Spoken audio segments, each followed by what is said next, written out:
북쪽으로 말을 사러 갔던 단경주가 헐레벌떡 뛰어왔다. 임충은 그런 단경주를 보며 무슨 일이냐고 물었다. 잠시 숨을 고른 후에 단경주가 일이 생겼다고 했다. 명을 받은 대로 말 200피를 사서 돌아오는 길에 청주를 지나다가 욱보사란 놈이 거느린 200여 명의 도적들한테 말을 모두 빼앗겼다고 했다.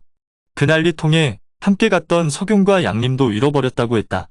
욱보사란 놈은 빼앗은 말을 전부 중두시로 끌고 갔다고 했다. 단경주는 그 소식을 알리려고 밤낮을 가리지 않고 달려온 것이었다. 단경주의 말을 들은 임충은 송강이 있는 산채로 가서 이 일을 알렸다. 이야기를 모두 들은 송강은 크게 화를 냈다. 전에도 증가부의 말을 빼앗기고 조개까지 그들의 손에 죽었다. 아직 조개의 원한도 풀지 못했는데 또 이런 일이 생겼다니 참을 수 없는 일이었다. 송강이 즉시 군사를 일으키려 하자 옆에서 오용이 말렸다. 지난번 조개처럼 그곳 지형도 잘 모르면서 무작정 군사를 일으키면 다시 낭패를 보게 될 것이니 이번에는 먼저 시천을 보내 중두시의 속사정부터 염탐해 보자고 했다. 송강도 오용의 말이 옳다고 여기고 시천을 보내 중두시를 먼저 염탐해 보기로 했다. 이에 명을 받은 시천은 그날로 산채를 내려가 중두시로 숨어들었다. 시천이 떠나고 사흘 뒤에 양림과 석용이 겨우겨우 도망쳐 산채로 돌아왔다. 오래자나 시천이 돌아와 중두시의 소식을 자세히 전했다. 지금 중두시에서는 사문공이 양산박을 쓸어버리겠다고 큰 소리를 치며 군사를 일으켰다고 했다. 중두시로 가는 길목마다 진채를 세우고 법화사 안에 중군의 장막을 쳤다고 했다. 그리고 욱보사가 빼앗아간 말은 전부 법화사에서 기르고 있다고 했다. 중두시의 사정을 파악한 양산박은 부대를 5수로 나누어 5길로 쳐들어가기로 했다. 송강이 5갈래의 길로 군사를 움직인다는 소식은 염탐꾼들에 의해서 중두시에도 알려졌다. 증가부의 주인 중농은 사문공을 불러 대책을 의논했다. 사문공은 저번에 조개와의 싸움에서 크게 이긴 덕에 양산박을 우습게 생각하고 있었다. 사문공은 지난 싸움에서와 비슷한 계책을 준비했다. 양산박 군사들을 함정에 빠뜨려 깰 생각을 한 것이다. 사문공은 장원 안에 있는 일꾼들과 마을 사람들을 모조리 풀어 삽과 괭이로 마을 여기저기에 깊은 함정을 파괴하고 그 위에는 사람이나 말이 디디면 곧장 아래로 떨어지도록 흙으로 덮개를 씌웠다. 하지만 이번에는 양산박도 전처럼 그런 장대에 호락호락 넘어가 주지 않았다. 조개는 저번 싸움에 무력만 높은 두령들을 거느리고 왔지만 이번에는 지략이 높은 오용과 공선승이 있었다. 사문공의 계획은 이미 염탐꾼들을 여기저기 풀어 정보를 수집하던 오용의 귀에 벌써 들어간 지 오래였다. 증두시 가까이에 이른 오용은 사방으로 깊게 땅을 파괴한 뒤 바닥에는 마름새와 쇠꼬챙이를 깔아 놓았다. 이어 뒤따라온 5갈래의 군사들도 모두 진채 앞에다 땅을 파고 똑같이 하도록 했다. 그렇게 준비를 마치고 사흘이 지났다. 오용은 보병들을 시켜 곡식을 싣고 온 수레를 비우라고 했다. 그리고 거기다 마른 갈대며 장작 따위를 가득 실어 군사들과 함께 나아갈 준비를 시켰다. 이어 밤이 되자 오용은 각 진채에 있는 두령들에게 다음날 사시에 동쪽과 서쪽에 있는 적의 진채를 치게 했다.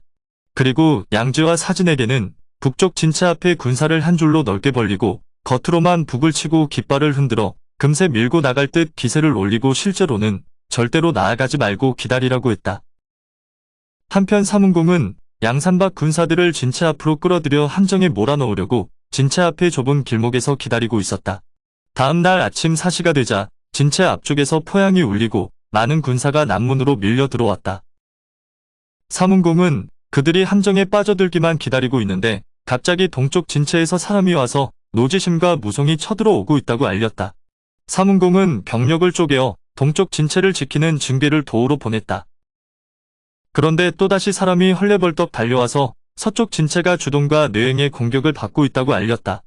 그 말을 들은 사문공은 또다시 군사를 쪼개어 서쪽 진채를 지키는 증삭을 도우러 보냈다. 그때 사문공의 진채 앞에서 포향이 울렸다. 사문공은 군사들을 단속해 함부로 움직이지 못하게 하고 적군이 밀고 들어오기만을 기다렸다. 그러나 적군이 쉽게 밀고 들어오지 않자 사문공은 적을 유인하기 위해서 함정 주변에 숨겨놨던 복병들을 진채 앞으로 나아가게 했다. 그 순간 오용이 대군을 몰아 사정없이 복병들을 밀어붙였다. 그렇게 되자 기세에 밀린 복병들이 다급하게 쫓기다가 오히려 자기들이 파놓은 함정에 모두 굴러떨어지고 말았다. 그걸 본 사문공이 더 기다리지 않고 막 군사를 이끌고 나서려고 할 때 갑자기 100여 대의 수레가 한꺼번에 밀려 나왔다. 그러고는 군사들이 수레에 불을 질렀다. 그러자 수레에 실려있던 말은 갈대며 장작들에 뿌려 놓았던 기름에 불이 옮겨 붙었다. 때마침 바람도 세차게 불어 불길은 걷잡을 수 없을 만큼 크게 치솟았다. 그 불길은 거센 바람을 타고 사문공이 있던 진체를 모조리 태워버렸다. 그렇게 되니 싸움이고 뭐고 없었다. 사문공은 증도가 있는 진체로 겨우 도망쳤다. 다음날 증도는 사문공에게 진체를 지키게 하고 자신은 갑옷을 입고 말에 올라 군사들과 함께 양산박에 싸움을 걸러 나갔다. 송강은 중군에 있다가 증도가 와서 싸움을 걸자 여방을 보내 증도를 맡게 했다. 그러나 여방의 무예가 증도만 못했다. 두 말이 엉겨붙어 싸운 지 30합이 지나자 확연히 여방이 밀리는 것이 보였다. 혹시라도 여방이 잘못될까 걱정한 곽성이 나가 그런 여방을 도왔다. 하지만 증도의 무예가 생각외로 강했다. 여방과 곽성 두 사람을 상대하면서도 전혀 밀리지 않았다. 오히려 증도의 창에 여방이 찔릴 위기에 처했다. 그 순간 화영이 날린 화살이 증도의 왼팔에 날아와 박혔다. 그러자 증도가 몸을 뒤집으며 말에서 떨어졌다. 그 순간 여방과 곽성이 동시에 창을 내려꽂아 증도를 죽였다. 증도가 죽자 증도를 따라 나왔던 군사들이 돌아가 그 소식을 사문공에게 알렸다. 그리고 사문공은 가운데 진체에 있는 중농에게 그 소식을 전했다. 아들의 죽음을 전해 들은 중농은 슬피 울었다. 형의 죽음에 분노한 진간의 형제들은 그날 밤 사문공 그리고 소정과 함께 송강의 진체를 급습했다. 그러나 그들이 송강의 중군체 안으로 밀고 들어갔을 때는 진체 안이 텅 비어 있었다. 그걸 본 중도시 군사들은 함정에 빠진 걸 알고 얼른 말머리를 돌려 달아나려 했다. 그 순간 사방에서 양산박 군사들이 한꺼번에 쏟아져 나왔다. 증삭은 어둠 속을 이리저리 허둥대다 해진의 창을 맞고 말 아래로 굴러떨어졌다. 밤새도록 포위당해 힘겨운 싸움을 치른 중도시 군사들은 날이 밝아서야 겨우 전멸은면한 채 포위망을 뚫고 달아날 수 있었다. 또 아들 증삭이 죽었다는 말을 들은 중농은 슬프고 괴로웠다. 증농은 밤새 생각한 끝에 다음날 사문공을 만나 그만 항복하자고 했다. 사문공도 간밤의 싸움에 큰 타격을 받아 더는 길이 없다 여기고 증농의 말을 따르기로 했다. 증농은 송강에게 항복의 글을 써서 보냈다. 증농의 항복서신을 받은 송강은 빼앗아간 말들을 모두 돌려줄 것과 말을 빼앗아간 욱보사를 묶어서 보낼 것을 요구했다. 그리고 양산박 군사들을 위로할 비단과 돈을 넉넉히 보내라고 답장을 써서 보냈다. 만약 요구 조건을 들어주지 않으면 힘으로 빼앗겠다고 했다. 송강의 답장을 읽어본 중농과 사문공은 오랫동안 머리를 맞대고 의논한 끝에 욱보사를 보내주기를 원한다면 양산박에서도 인지를 보내달라고 했다. 그래야 자기들도 믿을 수 있겠다고 했다. 증가 쪽에서 그렇게 나오자 송강은 오용과 의논한 끝에 시천, 이규, 번서, 항충, 이곤 이렇게 5사람을 인질로 보내기로 했다. 5사람이 떠날 무렵 오용은 시천을 불러 그의 귀에 대고 무언가 나지막이 일러주었다.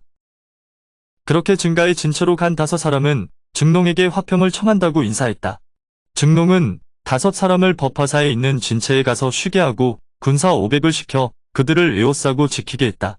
그러고는 증승이 욱보사를 데리고 송강의 진체로 찾아가 화평을 청했다.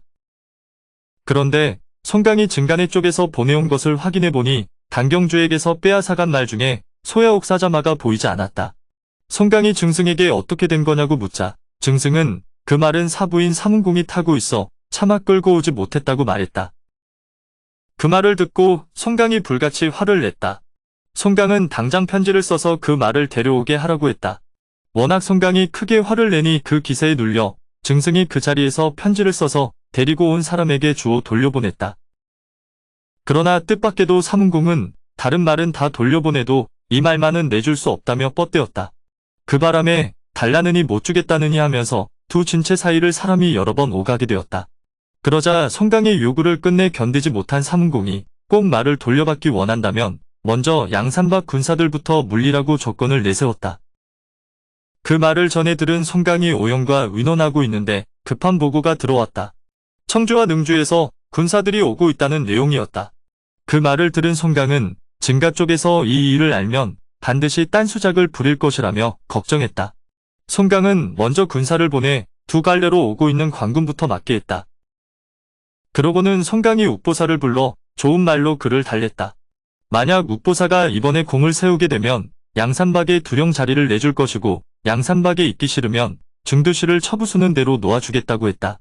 그 말을 들은 욱보사는 양산박에 들어 송강을 따르고 싶다고 했다. 그러자 오영이 욱보사에게 몰래 혼자 도망친 것처럼 하고 사문공에게 가서 자기가 해준 말 그대로 전하라고 했다. 그 길로 양산박 진채를 떠나 사문공의 진채를 찾아간 욱보사는 사문공을 만나 오영이 시킨 대로 말했다. 송강은 말을 뺏을 생각만 있지 화평할 생각이 없으며 지금 청주와 능주에서 구원병이 오고 있다는 말을 듣고 매우 당황하고 있다고 했다. 그러면서 이 틈을 놓치지 말고 송강을 쳐보는 게 어떻겠냐고 했다. 사문공은 그런 욱보사를 중농에게 데려가 들은 이야기를 그대로 전했다. 그리고 틈을 타서 송강의 진채를 급습하자고 권했다. 사문공이 강하게 급습을 주장하자 중농도 마지못해 사문공의 뜻을 따르기로 했다.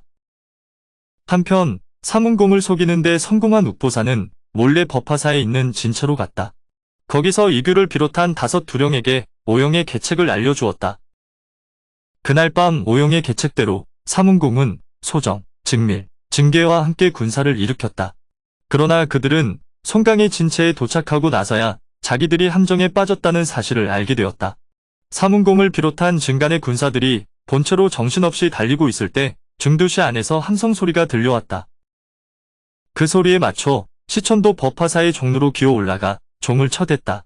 그러자 동서남북에서 한꺼번에 화포가 터지며 크게 함성이 들려왔다. 그렇게 되니 사문공은 어느 진채로 가야 할지 감을 잡을 수 없었다. 사방이 적이었기 때문이다.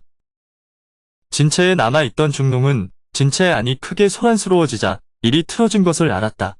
그리고 사람이 들어와 양산박에 대군이 쳐들어오고 있다고 전하니 마침내 모든 걸 단념했다. 증농은 밧줄을 걸어 진채 안에서 스스로 목을 메고 죽었다. 사문공과 헤어진 증밀은 자기가 지키던 서쪽 진채로 달려가다 주동의 한 칼을 맞고 비명 속에 목숨을 잃었다.